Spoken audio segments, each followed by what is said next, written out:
Hello everyone, আজকে নিয়ে চলে এসেছি আরও একটা নতুন রেসিপি। তো চলো আজ কথা না বাড়িয়ে তাড়াতাড়ি রেসিপিটা দেখা যাক। তো আমরা প্রথমে বিনস নিয়ে নিয়েছি, বিনসগুলোকে ছোট ছোট করে কেটে নিতে হবে। আজকে আমরা বানাচ্ছি ইপ্পি। এটা আমি যেভাবে বাড়িতে বানাই সেটাই তোমাদের সঙ্গে শেয়ার করছি। তোমাদের যদি ভালো লাগে অবশ্যই ট্রাই করে দেখতে পারো, আর কেমন লাগলো সে তো অবশ্যই তোমরা কমেন্টে জানাবে, সেটা আমি জানি। তো চলো তাড়াতাড়িভাবে আনাজগুলো কেটে নেওয়া যাক। তাড়াতাড়ি কাটার জন্য বন্ধুরা অনেকগুলো একসঙ্গে নিয়ে নিয়েছি, তাড়াতাড়ি করে কেটে নিই। আমার তো আজকে খুবই ভালো লাগছে, কারণ অনেক দিন পরে ইপ্পি বানাচ্ছি, বুঝলে তো। কারণ আমি তো হোস্টেলেই থাকি, আর মাঝে মধ্যে বাড়ি আসলে দিদাই বানিয়ে দেয়, একা আর বানানো হয় না।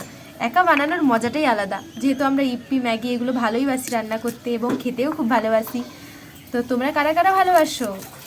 আমি তো অনেক ভালোবাসি, বুঝলে বন্ধুরা। টমেটোও নিয়ে নিচ্ছি, কারণ টমেটো ইপ্পিতে দিলে অনেক ভালো লাগে। তোমরা একবার দিয়ে দেখবে কতটা ভালো লাগে, তারপর বুঝতে পারবে।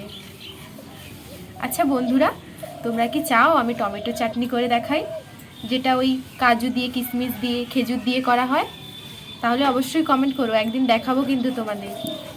তারপরে আমাকে আবার তো হোস্টেল চলে যেতে হবে, কারণ ছুটি তো শেষ হয়ে আসছে। উনুনটা জ্বালিয়ে নিয়েছি বন্ধুরা, এবারে কড়াইটা বসিয়ে নিই। তাড়াতাড়ি করে ইপ্পিটা রান্না করি, কেমন? এবার আমরা জল দিয়ে দিচ্ছি, জলটা যাতে ভালো করে গরম হয়ে যায়। তোমরা যটা ম্যাগি নেবে বা ইপ্পি নেবে ততটা পরিমাণে জল দেবে। আমি এখানে 4টা ইপ্পি নিয়ে নিয়েছি।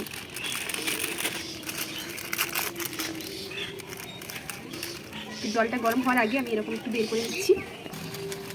আমরা এবারে এক একটা ইপ্পি কড়াইতে দিয়ে দিলাম। জলটা বন্ধুরা হালকা গরম হয়ে গেছে, এবারে এক একটা করে ইপ্পি আমরা কড়াইতে দিয়ে দেবো।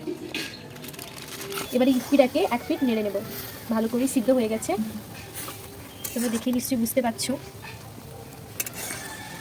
দেখো বন্ধুরা, আমি ইপ্পিটা ছেঁকে নিয়েছি। তো এবারে কড়াইটাও আমার গরম হয়ে এসছে।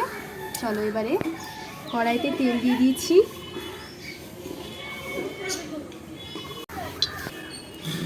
বন্ধুরা তেলটা গরম হয়ে গেছে, এবারে আমি প্রথমে পেঁয়াজ দিয়ে দিচ্ছি। পেঁয়াজটা দিয়ে একটু নেড়ে নিতে হবে।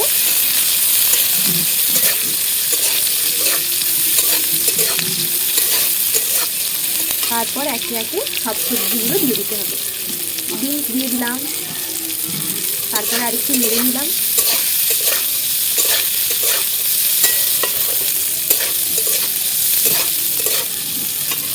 তারপর বাঁধাকপি দিয়ে দিলাম, আর একটু ভালো করে মিশিয়ে নিলাম। ভালো করে মেশানো হয়ে গেলে লাস্টে টমেটোটা দিয়ে দেবো।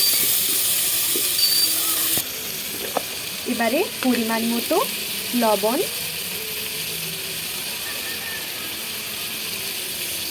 ও লঙ্কা গুঁড়ি দিয়ে দিলাম। তোমরা যতটা পরিমাণে ঝাল খাও ততটাই লঙ্কা গুঁড়ি দেবে।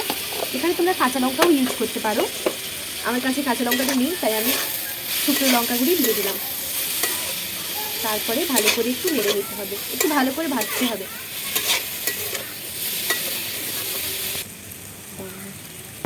দেখো বন্ধুরা ভালো করে ভাজা হয়ে গেছে, এবারে আমি 2টো ইপ্পি মশলা এখানে দিয়ে দিচ্ছি 4টের মধ্যে।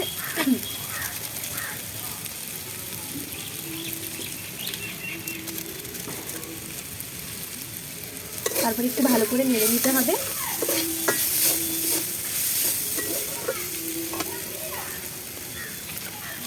তারপরে আমি সোয়া সস দিয়ে দিচ্ছি, আর টমেটো সসটা দিচ্ছি না, কারণ আমি এখানে টমেটো 2টো ইউজ করেছি, তাই এখানে সামান্য সোয়া সস দিয়ে দিচ্ছি।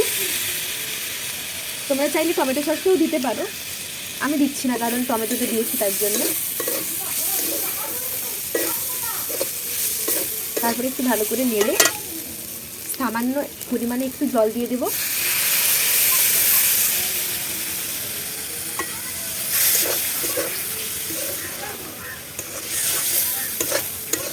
তারপরে একটু ভালো করে নেড়ে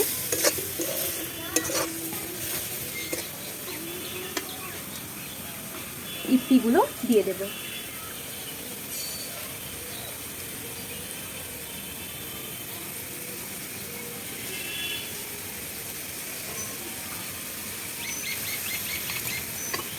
এবারে ভালো করে মিশিয়ে নিতে হবে। দেখো কতটা ভালো লাগছে।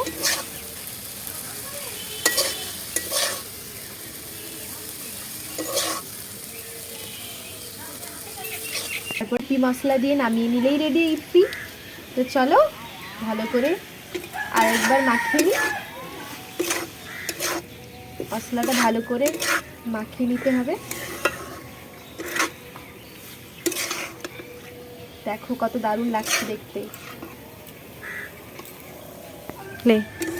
রান্না কমপ্লিট, এবারে প্লেটে ভালো করে নামিয়ে নিতে হবে। হ্যালো বন্ধুরা, তো আমি ইয়ামি ইয়ামি ইপ্পি তৈরি করে নিয়েছি। তো চলো টেস্ট করে দেখা যাক কেমন লাগে। খুবই গরম, আমার জিভ দিয়ে তো পুরো জল চলে আসছে। তো চলো ট্রাই করে দেখা যাক।